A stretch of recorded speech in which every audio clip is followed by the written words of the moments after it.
বিসমিল্লাহির রহমানির রহিম। আসসালামু আলাইকুম। প্রকৃতি প্রেমী দর্শকবৃন্দ, আপনাদের সবাইকে স্বাগতম। আজ আমরা দাঁড়িয়ে আছি এক অপরূপ প্রাকৃতিক সৌন্দর্যের মাঝে। আমাদের সামনে মাথা উঁচু করে দাঁড়িয়ে আছে বিশাল পাহাড়, আর সেই পাহাড়ের গা বেয়ে নির্ভয়ে চলাফেরা করছে সাদা পাহাড়ি ছাগলের দল। সত্যি দৃশ্যটি যেন প্রকৃতির এক জীবন্ত চিত্রকর্ম। বন্ধুরা, পাহাড়ের দিকে তাকালে আমরা বুঝতে পারি প্রকৃতি কতটা শক্তিশালী এবং কতটা সুন্দর হতে পারে। হাজার হাজার বছর ধরে ঝড়, বৃষ্টি, রোদ, নানা প্রাকৃতিক পরিবর্তনের মধ্যেও এই পাহাড়গুলো নিজেদের অবস্থান ধরে রেখেছে। মানুষের জীবনের জন্য এটি একটি বড় শিক্ষা। জীবনে যত বাধা বিপত্তি আসুক না কেন, আমাদের ও পাহাড়ের মতো দৃঢ় থাকতে হবে। দেখুন, এই পাহাড়ের খাড়া চাল বেয়ে কি অসাধারণ দক্ষতায় চলাফেরা করছে সাদা ছাগলগুলো। নিচে গভীর খাদ, চারিদিকে পাথুরে পরিবেশ, তবু তাদের মধ্যে কোনো ভয় বা দ্বিধা নেই, কারণ তারা এই পরিবেশের সঙ্গে খাপ খাইয়ে নিতে শিখেছে। প্রকৃতির সঙ্গে মানিয়ে নেওয়ার এই ক্ষমতাই তাদের বেঁচে থাকার একমাত্র শক্তি।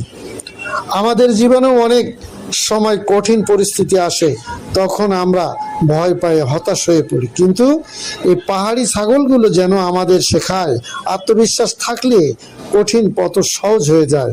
সাহস, ধৈর্য এবং অভিজ্ঞতা থাকলে জীবনের খাড়া পাহাড়ও অতিক্রম করা সম্ভব। প্রিয় দর্শক, পাহাড় শুধু সৌন্দর্যের প্রতীক নয়, এটি পরিবেশের জন্য অত্যন্ত গুরুত্বপূর্ণ। পাহাড় আমাদের জীব বৈচিত্র্য রক্ষা করে, আবহাওয়ার ভারসাম্য বজায় রাখে এবং অসংখ্য প্রাণীর আবাসস্থল হিসেবে কাজ করে। এই পাহাড় ও বন্য প্রাণী সংরক্ষণ করা আমাদের সবার একমাত্র দায়িত্ব। আজকের এই দৃশ্য দেখে মনে হয় প্রকৃতির মাঝে এক অদ্ভুত শান্তি লুকিয়ে আছে। শহরের ব্যস্ততা, কোলাহল আর যান্ত্রিক জীবনের বাইরে প্রকৃতির এই সৌন্দর্য আমাদের মনকে প্রশান্ত করে। পাহাড়ের নীরবতা, শীতল বাতাস এবং প্রাণীদের স্বাভাবিক জীবনযাপন আমাদের মনে নতুন করে বেঁচে থাকার অনুপ্রেরণা যোগায়। দেখুন, ছাগলগুলো কতটা স্বাধীনভাবে চলাফেরা করছে। তাদের জীবনে বিলাসিতা নেই, কিন্তু আছে স্বাধীনতা। প্রকৃতির নিয়ম মেনে তারা জীবনযাপন করছে। এই দৃশ্য আমাদের মনে করিয়ে দেয়, সুখ সবসময় বড় অর্জনের মধ্যে নয়, অনেক সময় প্রকৃতির কাছাকাছি থাকা, সাধারণ জীবনযাপন এবং মানসিক শান্তির মধ্যেই প্রকৃত সুখ লুকিয়ে থাকে।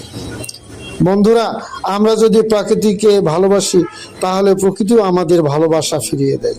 তাই পাহাড়, বন, নদী এবং বন্য প্রাণী রক্ষায় আমাদের সবাইকে সচেতন হতে হবে। পরিবেশ ধ্বংস করে কখনো উন্নয়ন সম্ভব নয়। টেকসই উন্নয়নের জন্য প্রকৃতির ভারসাম্য বজায় রাখা অত্যন্ত জরুরি। আজকের এই মনোমুগ্ধকর পাহাড়ি দৃশ্য এবং সাদা পাহাড়ি ছাগলের নির্ভীক চলাফেরা আমাদের অনেক কিছু শেখায়। সাহস, আত্মনির্ভর, বিশ্বাস, ধৈর্য এবং প্রকৃতির প্রতি ভালোবাসা। আসুন আমরা সবাই প্রকৃতির এই অপূর্ব সৌন্দর্য উপভোগ করি এবং ভবিষ্যৎ প্রজন্মের জন্য সংরক্ষণ করি। ভিডিওটি যদি আপনাদের ভালো লাগে তাহলে অবশ্যই লাইক, কমেন্ট, শেয়ার করবেন। প্রকৃতি ভ্রমণ এবং সুন্দর সুন্দর দর্শনীয় স্থান নিয়ে আরও ভিডিও দেখতে আমাদের চ্যানেলটিতে সাবস্ক্রাইব করে সঙ্গে থাকুন। সবাই ভালো থাকুন, সুস্থ থাকুন। প্রিয় দর্শকবৃন্দ, আরেকবার এই পাহাড়ের দিকে গভীরভাবে তাকিয়ে দেখুন। প্রকৃতির এই বিশালতা আমাদের উপলব্ধি করিয়ে দেয় যে মানুষের জীবনের যত বড়ই মনে হোক না কেন, প্রকৃতির সামনে আমরা কতটা ক্ষুদ্র, কিন্তু এই ক্ষুদ্র জীবনটাকে সুন্দর ও অর্থসহ করে তুলতে পারে প্রকৃতির কাছ থেকে পাওয়া শিক্ষা। পাহাড়ের চূড়ায় থাকা সাদা ছাগলগুলোর দিকে লক্ষ্য করুন। তারা কোনো তাড়াহুড়া করছে না, আবার থেমেও নেই। ধীরে ধীরে সতর্কতার সঙ্গে নিজেদের পথ অতিক্রম করছে। জীবনের জন্য এটিও একটি গুরুত্বপূর্ণ শিক্ষা। সফলতার জন্য সব সময় দ্রুত দৌড়াতে হয় না, বরং সঠিক পথে ধৈর্য নিয়ে এগিয়ে যাওয়া সবচেয়ে গুরুত্বপূর্ণ। প্রকৃতির ভিডিওটি উপাদান আমাদের কিছু না কিছু শিখায়। পাহাড় শেখায় দৃঢ়তা, বাতাস শেখায় চলমান থাকতে, আর এই পাহাড়ি ছাগলগুলো শেখায় আত্মবিশ্বাস ও ভারসাম্য বজায় রাখতে। জীবনের প্রতিটি পদক্ষেপ যদি আমরা ভারসাম্য ধরে রাখতে পারি, তাহলে অনেক বড় বিপদও সহজে মোকাবিলা করা সম্ভব। আজকের এই অসাধারণ দৃশ্য শুধু চোখকে আনন্দ দেয় না, মনকেও সমৃদ্ধ করে। ব্যস্ত জীবনে আমরা অনেক সময় প্রকৃতির সৌন্দর্য উপভোগ করার সুযোগ পাই না, অথচ প্রকৃতির মাঝে কিছু সময় কাটালে মন শান্ত হয়, কিন্তু পরিষ্কার হয় এবং নতুন উদ্যমে কাজ করার শক্তি পাওয়া যায়। আসুন আমরা প্রকৃতির এই অপরূপ সৌন্দর্যকে ভালোবাসি, পরিবেশ রক্ষায় সচেতন হই এবং আমাদের আগামী প্রজন্মের জন্য একটি সুন্দর পৃথিবী গড়ে তুলি।